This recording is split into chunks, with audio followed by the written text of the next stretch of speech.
우리는 뜨거운 여름을 함께 보내고 있습니다. 학생들은 여름방학을 하였고 어른들은 또 휴가의 기회를 얻어서 이 더위를 피할 수 있는 곳으로 피서지로 그렇게 떠나곤 하지요. 코로나로 인하여 많은 것이 제한되는 상황이고 또 피서지에 모이는 것도 쉽지 않지만 각자 나름의 방법으로 이 뜨거운 여름을 보내고 있습니다. 그런데 전 오늘 우린 이 더위와 전혀 어울리지 않는 본문과 마주하고 있습니다. 바로 성탄의 기록입니다. 저는 12월에 설교의 기회가 주어진다면 오늘 설교의 제목처럼 매일 크리스마스라는 제목으로 설교를 준비해 왔었습니다. 성탄의 기쁨, 그 참 의미는 성탄절 그 하루를 즐거워하는 메리 크리스마스를 넘어서 매일매일 기쁨 안에 있는 그러한 매일 크리스마스가 되어야 된다라는 것을 강조하기 위하여 그리하였습니다. 우리는 성탄을 기뻐합니다. 하지만 그 기쁨의 근원이 단순히 성탄의 분위기, 연말의 영을 넘지 못할 때가 있더라는 것입니다. 이는 세상 사람들도 하는 것인데 우리 믿는 자들의 성탄은 기쁨은 달라야 한다라는 것을 강조하고자 합니다. 그런데 저도 그렇지 못한 것은 마찬가지입니다.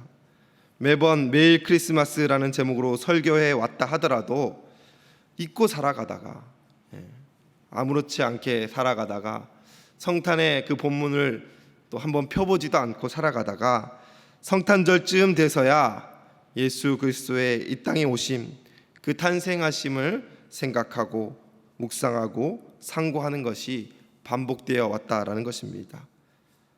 그런 스스로를 반성하면서 언젠가 뜨거운 여름, 또 성탄절과 가장 어울리지 않는 계절에 이 성탄의 본문으로 한번 설교해 봐야겠다라는 생각을 스치듯 하였는데 잘 그러지 못했습니다.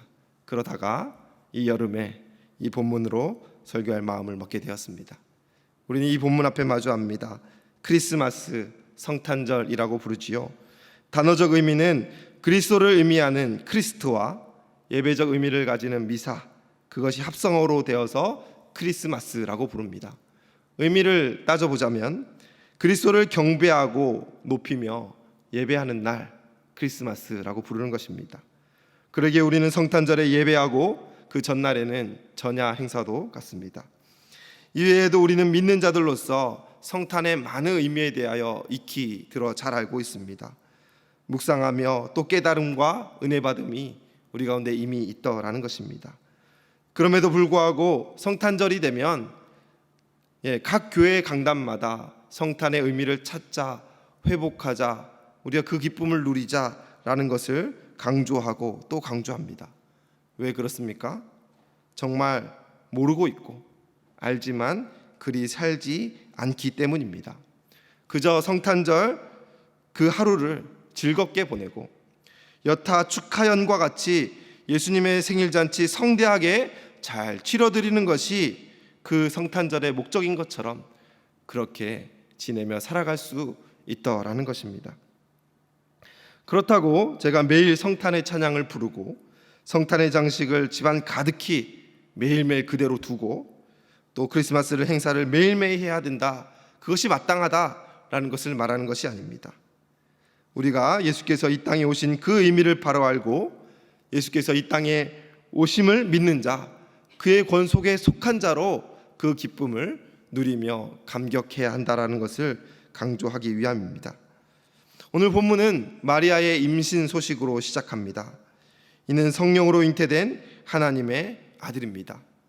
이 사실을 안 마리아의 약혼자 요셉은 이제 정혼하였는데 아직 결혼 전인데 이 여인이 임신하였으니 조용히 끊고자 하였습니다.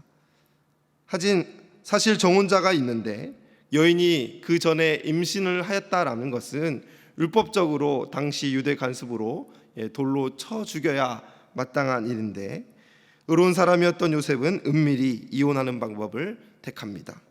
이는 인간적으로 율법을 훼손하지 않는 인간의 최선적인 방법이었고 나름의 선한 의도였지만 하나님이 원하시는 방향은 아니었다라는 것입니다. 그래서 이 둘 사이에 주의 사자가 간섭합니다. 천사를 의미하는 것입니다. 천사는 요셉에게 말을 하지요. 예언을 합니다. 마리아의 뱃속의 아이를 부정한 아이라 생각하지 말라는 것이죠. 그 아이는 성령으로 잉태하였고 이 땅을 구원할 자 예수 그리스도임을 알려주고 있습니다. 이 예언의 말씀을 통하여서 우리는 이 성탄의 의미를 찾고 되새길 수 있는 것입니다. 제가 오늘 본문을 통하여 강조하고자 하는 첫 번째는 성탄의 참 의미가 구원의 기쁨이라는 것입니다. 21절입니다. 아들을 낳으리니 이름을 예수라 하라. 이는 그가 자기 백성을 그들의 죄에서 구원할 자이심이라 하니라 라고 하였습니다. 천사는 마리아의 태 속에 있는 아이의 이름을 예수라 하였습니다. 이는 그가 자기 백성을 그들의 죄에서 구원할 자다라는 의미도 알려주고 있습니다. 우리는 이 이름의 의미를 이미 잘 알고 있습니다. 예수님께서 이 땅에서 어떻게 사셨는지를 이미 들었기 때문입니다. 그가 우리의 죄를 어떻게 감당하셨는지를 이미 알고 있기 때문입니다. 십자가에 달리사 모진 고통과 고난을 당하시고 그의 죽으심으로 말미암아 우리가 구원받았다라는 사실을 우리는 이미 알고 있습니다. 예수의 이름 안에 그것이 이미 예언되어 있다라는 것입니다. 이미 정해져 있다라는 것입니다. 십자가의 죽으심이 그의 탄생에서부터 나타나고 있다라는 사실입니다. 십자가는 로마의 사형 집행 틀이지요. 저주스러운 것입니다. 그래서 성탄절에 십자가를 우리는 잘 말하지 않습니다. 아기 예수의 아름다운 탄생에 주목하고 빛나고 영광스러움을 강조합니다. 축성탄 기쁘다 구주 오셨네, 그런 아름다운 멘트와 십자가의 순환과 피 흘림과 모진 고통은 잘 어울리지 않기 때문입니다. 하지만 천사는 분명히 말합니다. 그 아이의 이름은 예수이고 그가 자기 백성을 구원할 자이심이라, 십자가의 은혜로 말미암아라는 것을 예언하고 있다라는 것입니다. 이 대목에서 우리는 생각해 봐야 됩니다.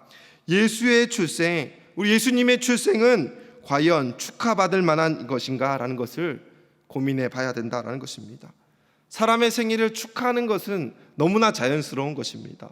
내가 사랑하는 가족, 내 자녀, 또 내 부모님 생일 잔치 해주는 것은 너무너무 당연하고 그렇지 않으면 섭섭한 것이지요. 왜 그렇습니까? 아이를 해산하다라는 단어를 아시죠? 아이를 해산하다 할 때 해산은 풀릴 해, 낳을 산을 써서 어머니가 풀렸다라는 것이에요. 풀려났다라는 것입니다. 아이를 낳음으로 인하여서 매임에서 풀려났다라는 것이죠. 어머니는 산고에서 풀렸고 아이는 좁은 모태에서 풀렸습니다. 그렇기 때문에 아이의 출생은 고귀하고 존귀하고 축하받을 만한 것입니다. 좋은 일이기 때문이죠. 묶임에서 풀렸기 때문입니다. 그런데 예수님의 경우는 다르다라는 것입니다. 예수님의 생일잔치라고 해서 이 땅에 오심을 축하한다, 사실 잘 맞지 않습니다. 예수님은 이 땅에 오심으로 오히려 더 매였기 때문입니다. 예수님은 마리아의 모태로부터 오신 것이 아닙니다. 어디로부터 오셨습니까? 하늘 보좌를 버리고 오셨다라는 것입니다. 하나님인 그가 인간의 몸을 입으셨다라는 것입니다. 낮고 낮은 곳으로 오셨다라는 것입니다. 지극히 높은 곳에서 가장 낮은 곳으로 내려오셨는데 어찌 그것이 존귀하고 축하하고 기뻐하며 박수칠 일이라는 것입니까? 그렇지 않다라는 것입니다. 심지어 그것도 예루살렘 성전의 높은 자리가 아니라 베들레헴 그 작디 작은 고을에 천하디천한 말구유에 그 귀하신 몸을 누이셨는데 그 어찌 축하할 일이라 할 수 있겠냐는 것입니다. 그의 탄생은 풀리는 것이 아니라 매이는 것입니다. 그럼에도 불구하고 우리는 왜 기뻐합니까? 왜 이 날을 축하합니까? 하나님의 아들이 낮아졌습니다. 하나님의 아들이 인간의 몸을 입으셨습니다. 하나님의 아들이 저주스러운 십자가를 지시려 인간의 세상에 작고 작은 고을에 나셨는데 우리는 그의 출생을 아무 생각 없이 축하하고 있다라는 것은 사실 너무 염치 없고 너무 말이 되지 않는다라는 것입니다. 단순히 사람의 출생을 축하하듯 그의 나심을 축하하고 기뻐하는 것은 성탄절의 참 의미를 모르고 있다라는 것입니다. 그럼에도 성탄이 기쁨이 되는 것은 무엇입니까? 그가 자기 백성을 위하여 이 땅에 오셨기 때문이에요. 예수님께서는 이 땅에 오셨는데 그냥 오신 것이 아니라, 그냥 심심해서 내려오신 것이 아니라 자기 백성을 위하여 이 땅에 오셨습니다.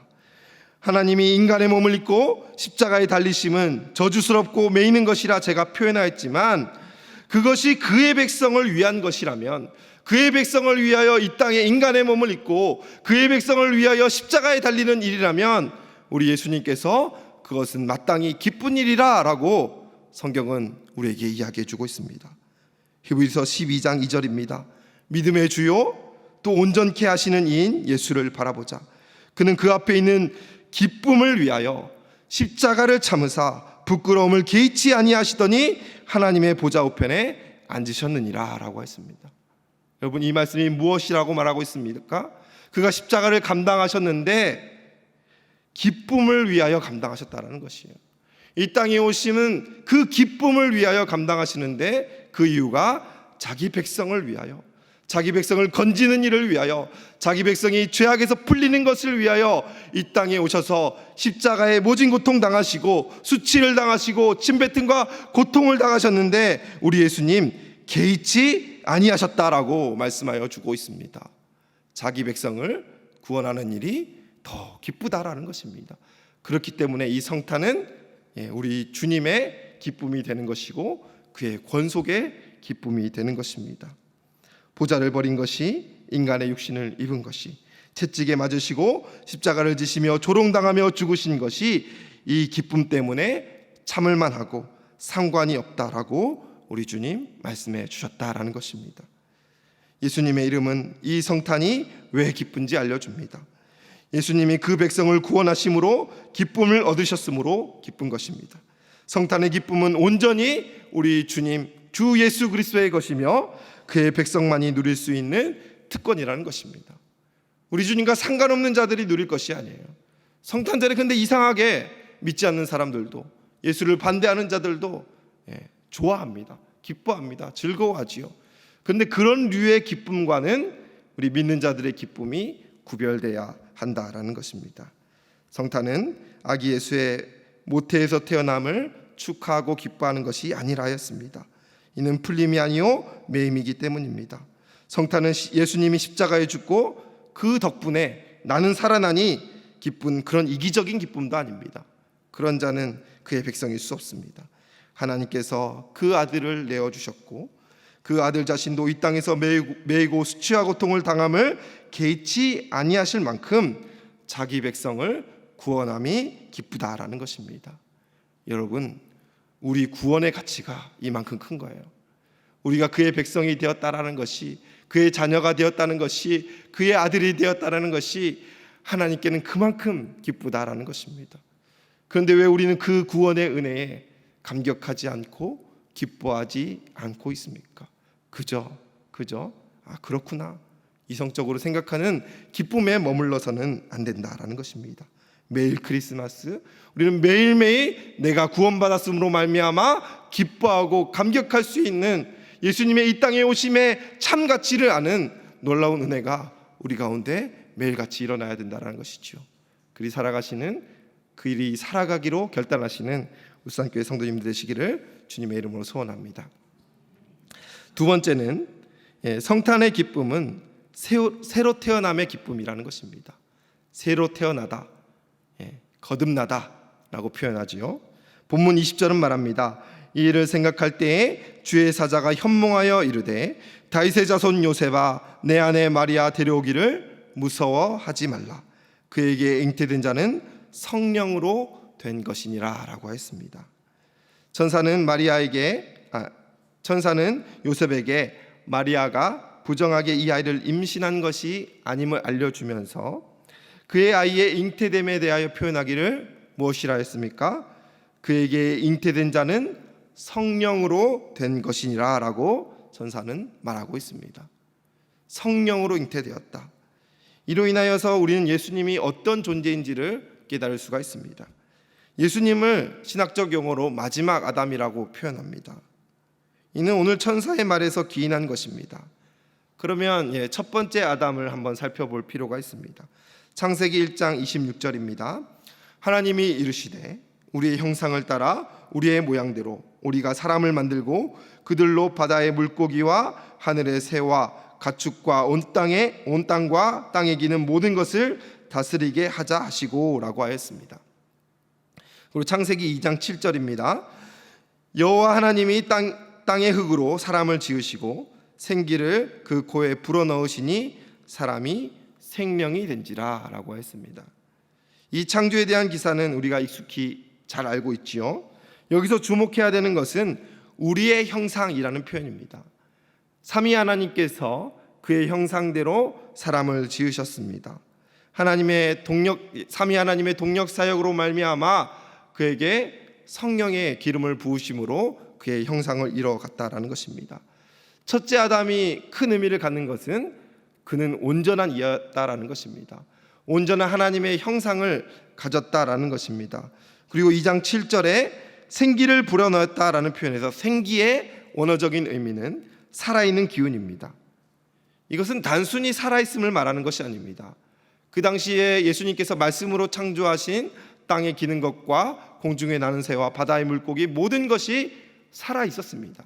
그런데 특별히 우리의 형상대로 창조한 이 인간에게만 생기를 불어넣으셨다라고 말하고 있습니다. 이것은 그의 성령으로 만드셨다라는 것입니다. 이로 인하여 아담이 특별히 구별되는 특별한 의미를 가질 수 있죠. 죄가 없었다는 것, 온전하였다라는 것. 하지만 안타깝게도 그것이 오래가지 못했다라는 것입니다. 그래서 그리스도께서 본문과 같이 이 땅에 오시게 된 것입니다. 첫째 아담이 온전하였다면, 끝까지 죄 가운데 있지 않았다면, 두 번째 아담, 마지막 아담이신 예수께서 이 땅에 오실 일이 없었겠지요. 그런데 안타깝게도 애석하게도 그렇지 못했습니다. 고린도전서 15장 45절은 말합니다. 기록된 바 첫사람 아담은 생령이 되었다 함과 같이 마지막 아담은 살려주는 영이 되었나니 라고 말합니다.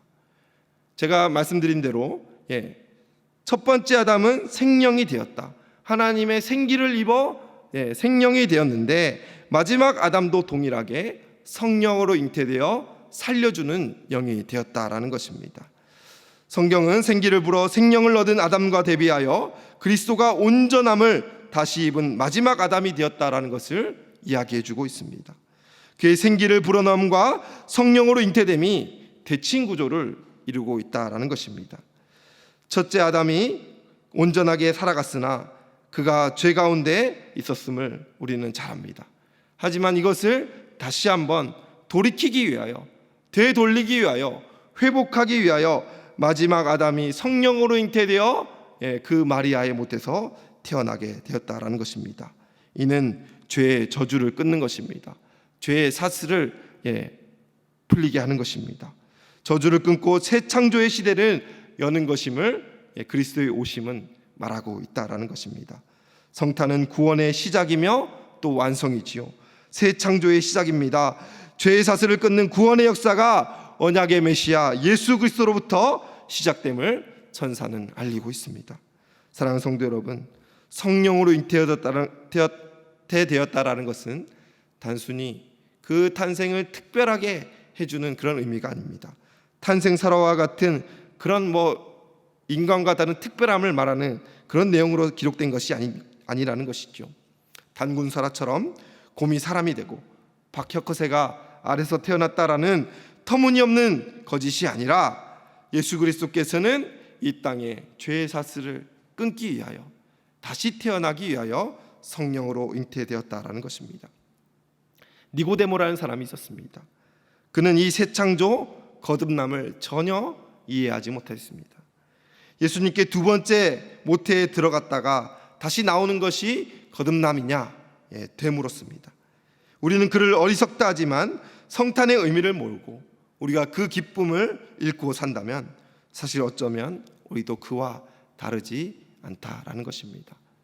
거듭났다면, 다시 태어났다면 태어난 사람처럼 살아야지요. 거듭난 사람으로 살아야 되는데 우리가 옛사람, 첫사람으로 여전히 살아가고 있다면 우리는 이 거듭남을 간과하고 있다라는 것입니다.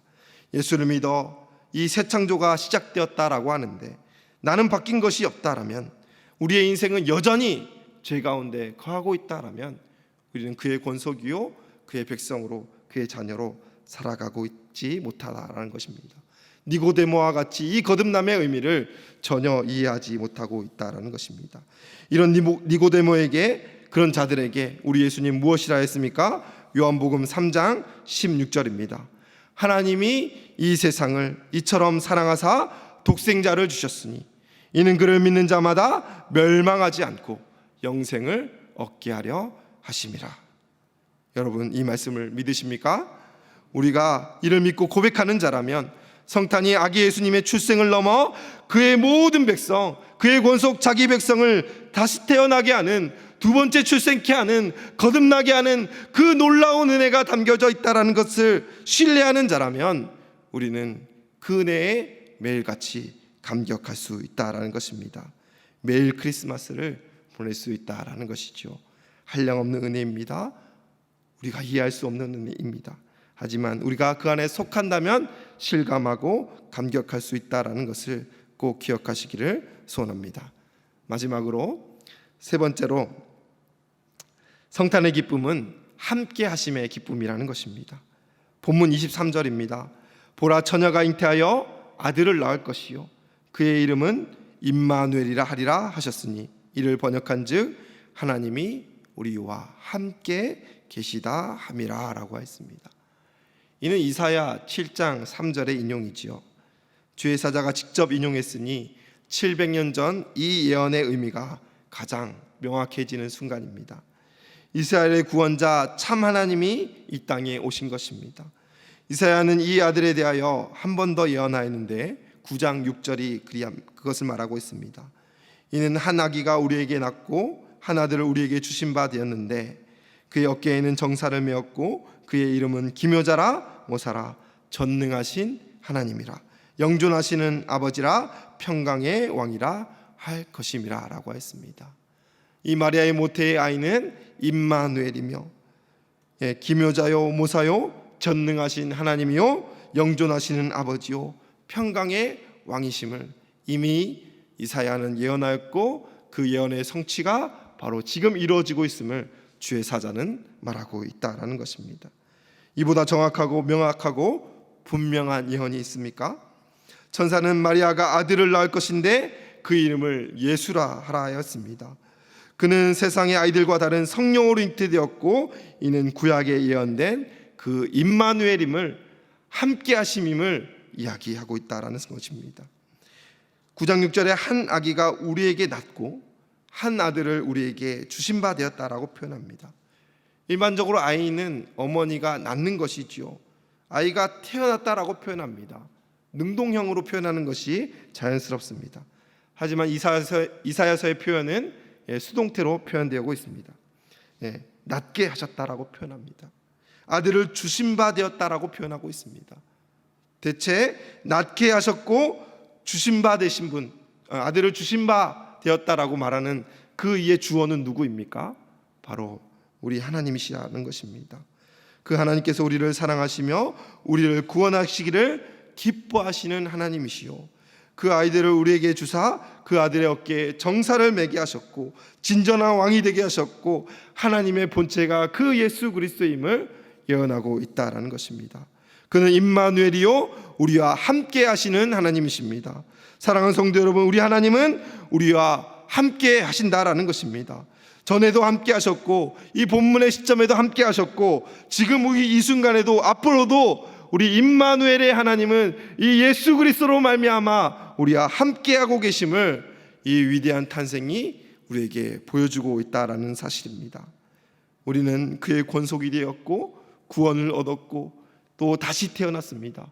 그 은혜로도 족한데 우리 하나님이 함께하여 주신다라는 것입니다.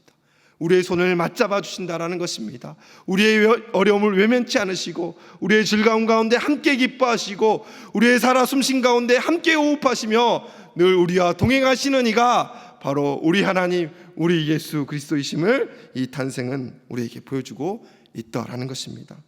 성탄절은 임마누엘이신 예수 그리스도의 탄생을 기념하는 것입니다. 그날에만, 성탄절에만 함께 하시는 것이 아닙니다. 성탄 전야쯤 돼서야 이제 함께 하자 하시는 주님이 아니시라는 것이지요. 계속해서 영원토록 그의 자녀와 그의 아들과 그의 권속과 함께 하시는 우리 예수 그리스도임을 믿음으로 말미암아 매일 크리스마스를 누리시는 울산교회 성도 여러분 되시기를 주님의 이름으로 소원합니다.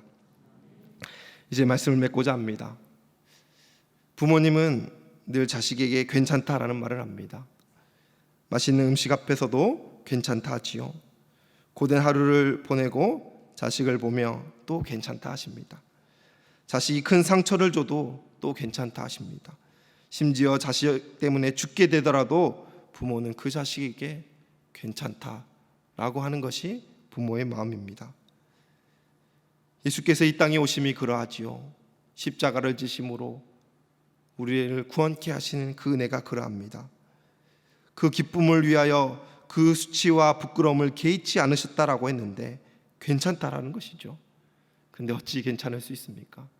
이해가 되십니까? 100번, 1000번, 10,000번 생각을 해봐도 계산이 되지 않는 거예요. 괜찮을 수가 없는 일이라는 것입니다. 채찍에 살을 찢었는데, 조롱하며 침뱉음을 당하시는데 어찌 괜찮을 수가 있습니까? 사람도 자존심이 상하고 자존감이 땅에 무너지고 도저히 감당할 수 없는 일인데 하물며 하나님이신 전능하신 이가 이 땅에 인간의 몸을 입으신 것 그 자체만으로 저주스러운 것인데 어찌 죽으심으로 우리를 사랑하시는지 대체 이해가 되지 않습니다. 그래서 우리는 이해하려 하면 안 됩니다. 다만 믿고 신뢰하고 경외하고 그를 높여드리는 것이 우리가 할 수 있는 유일한 것입니다. 매일을 예배하며 매일을 경배하며 매일 크리스마스의 기쁨과 감격을 누려야 우리는 믿는 자라 할 수 있다라는 것입니다. 우리가 성탄을 기념함은 주가 오신 이후로 모든 날이 그의 것임을 인정하는 것입니다. 매번 강조하지요. 주일을 우리가 섬기는 것은 무엇입니까? 일주일 전부가 주의 것임을 인정하여 하루를 구별하는 것입니다. 십자가와 11조와 헌물을 드리는 이유도 무엇입니까? 내 모든 것이 다 주의 것인데 그냥 일부를 드려 인정하는 것이라는 것입니다. 크리스마스도 그리합니다. 성탄절도 그리합니다. 12월 25일 그 하루를 하나님 앞에 구별하는 것이 아니라 매일매일을 구별하고자 우리가 그렇게 지키는 것입니다. 이 여름 크리스마스와 전혀 어울리지 않는 이 계절에, 이 날에 메리 크리스마스를 넘어 매일 크리스마스의 인생을 살아가겠노라 결단하시는 저와 여러분 되시기를 주님의 이름으로 소원합니다.